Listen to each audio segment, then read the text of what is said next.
Them starlings are following me.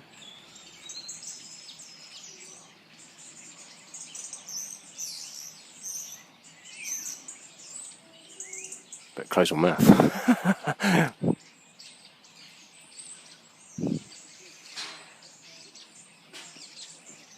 Just a couple up there. Up here. Very bizarre. Good morning, Mr. Starlings. How are your wives and children? Alright, so I went off on a bit of a tangent there. Let me see if I remember. Right, the pictures. Picture of you, 10,000 years, no discernible difference. If you was to go back, say, tens of millions, you would start to notice differences. For small examples, like the adaptation, bigger jaws, wider eyes, larger ears, more hair. If you was to go back hundreds of millions, you'd notice an even bigger discernible difference, you know. For myself, I do believe there was a time when we didn't have tools and we had to hunt for our food with our bare hands. I'm not sure if you've got the image of what that looked like yet. But tools had to be thought of first with shared ideas. And it could have been something as simple as hitting an enemy over the head with a club, being one of the first ideas of a weapon. You understand? Maybe we've all seen the anteaters, like the monkey thing with the big long finger, or things like that. Yeah, you're using the stick to get the ants out of the trees and stuff like that. Simple tools for very simple people. It doesn't have to make them monkey men. Not for myself, anyway. And I've had loads of ideas and stories about primitive man. But yeah, so for the pictures, you're at the top. If you was to take out a picture from, say, 250 million years ago, then you'd still recognise it as human. But it wouldn't look like we do today. You understand? It would have massive nostrils for smelling better, big strong jaw for crunching through stuff. You understand? Adaptation, yes, but evolution too. And just stop thinking of the word evolution as it has been described to you before as another way to describe adaptation to environment. Okay, so I just add that in because I went off on a bit of a tangent, I think. I hope that come out. Right, so even though it's pissing down with rain, just got to get a little shot of these little beauties.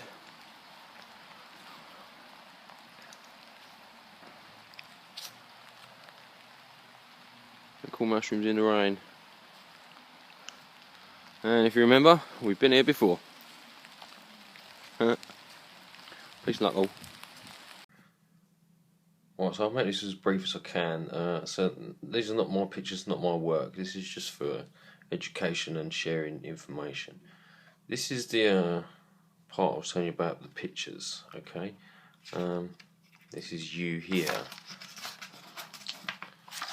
And then through the years, this is your 50,000th great grandfather, and that's just there to there. And I'll just go through a couple of pages, and you'll see just how many ancestors are supposed to fit into that image. And then by the time you get here, of course, and I'm not saying I buy into this image, or this image, or this image. But this is what the Richard Dawkins tells you. Look how long this.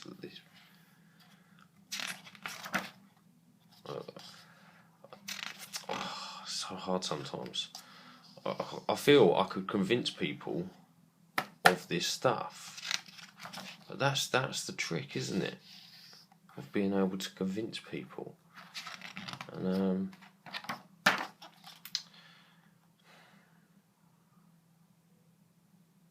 do you know, with my patterns, no one had to convince me. I found it myself.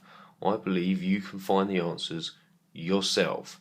I don't believe I can convince you to find the answers in that thing. I don't think that's how it works. But you can't learn how to be a farmer without getting your hands dirty. Do you understand? You can sit there and book learn as much as you want, but you won't become a decent gardener until you've got out there and used your green fingers. Do you understand? I might come back to this at some point, but this is from this book. But I just wanted to show you a couple more images that are relevant to a lot of things we've been all speaking about recently. Okay, and remember I got this in 2011. Now the first one is this image, which of course is the continual fall. So if you shoot here, it will fall back down, but there is a certain point where if you shoot, it will never fall back down. Okay, so there's another image here, which we're all familiar with, and they're talking about the equinoxes and parallax and things like that. Yeah, some more images that we're all very familiar with. So one more coming up here. This is the one. We're all familiar with this topic we've all been discussing recently. I'd just like to point out there is one word highlighted on here. Highlighted. What do they call that? Put it in italics. Angle. It's that angle that makes the sun feel angles and angels. I'm not sure. And then just a couple more down this end. Some of the topics we've been speaking of. Oh, please don't fall down right now. Okay, so ancient ideas of what the universe, the world was like. We're slightly familiar with this one. Kind of mixed up with this one. No. I'm almost finished. Got 2 pages left.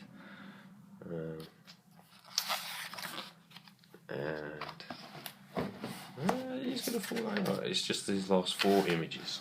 Sorry about this. Really awful. Right, so an ancient Japanese one that was the land, the world was on the back of a giant catfish. This is a Maori legend of how the universe and the world is, and that the world is a womb, so to speak. A few of us have mentioned this one recently. This is about what causes earthquakes. Is this one here? I love this image. A man and a woman. She holds the sky, he holds the ground. I think that's very cool.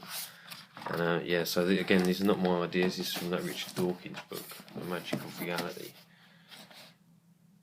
And there was a lot of discussion in this, in a slightly different context, of course, in the heliocentric context. But much love to you all. I just wanted to add those few images onto the very end. I know it was a long day today. I thank you for spending it with me. I may or may not be around this weekend. Much love, peace to you all. See ya. If the fireworks go off, I'll start again. Right, just briefly finishing up with a couple of things. There's England over there, Spain, blah, Red Sea. So, Ptolemaic map. We have here wood carving. 12 wood carvings originally. Put that there. First map apparently to apply the name America. And there's a small close-up of that area again, England and stuff, up top in the middle. Okay, another one here which I found quite interesting. Bit of tissue. So this is the British Empire world map. The red bits are the bits they owned and conquered, whatever. I just found this a bit interesting. So if you can see there, that is of course Atlas with the world on his shoulders. Just quickly note the year. It's 1886. Very interesting. It's a nice image.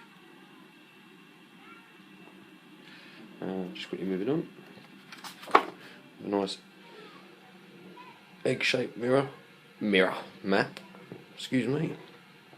And then this is the World Powers of 1957. Just thought it's nice. We've got Australia up the top there. It's hard to get down there. For myself, I've seen this image before, and when I see it like this, it looks like one big island to me. You know what I mean? One big island. One big family. Now this is the thing I was talking about earlier in Bolivia. So this was Bolivia in 1975. This is the same place in 2003. And we'll just turn the page, we'll get a better close-up, and you'll be able to more readily identify it. This is the river here and here, and of course it's changed a little bit, but yeah, you can see all of this farmland, factories, whatever else is over there. For myself, this is the truth of what was going on. Keep us all distracted while they force the rest of the world to, I don't know, dance to their tune. Alright, so let's try it. This is you. Right? Keep your eyes open now.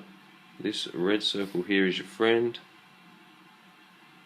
There is another circle here, which is another friend, and they're not touching. You are in the middle here, friends with both. You do not have to be friends with this one and this one. Okay? Same with me. If I'm in here, in your circle, I do not have to be friends with your friend over here. Okay? But we can all share ideas, can't we? Anyway. Peace and luck to you all.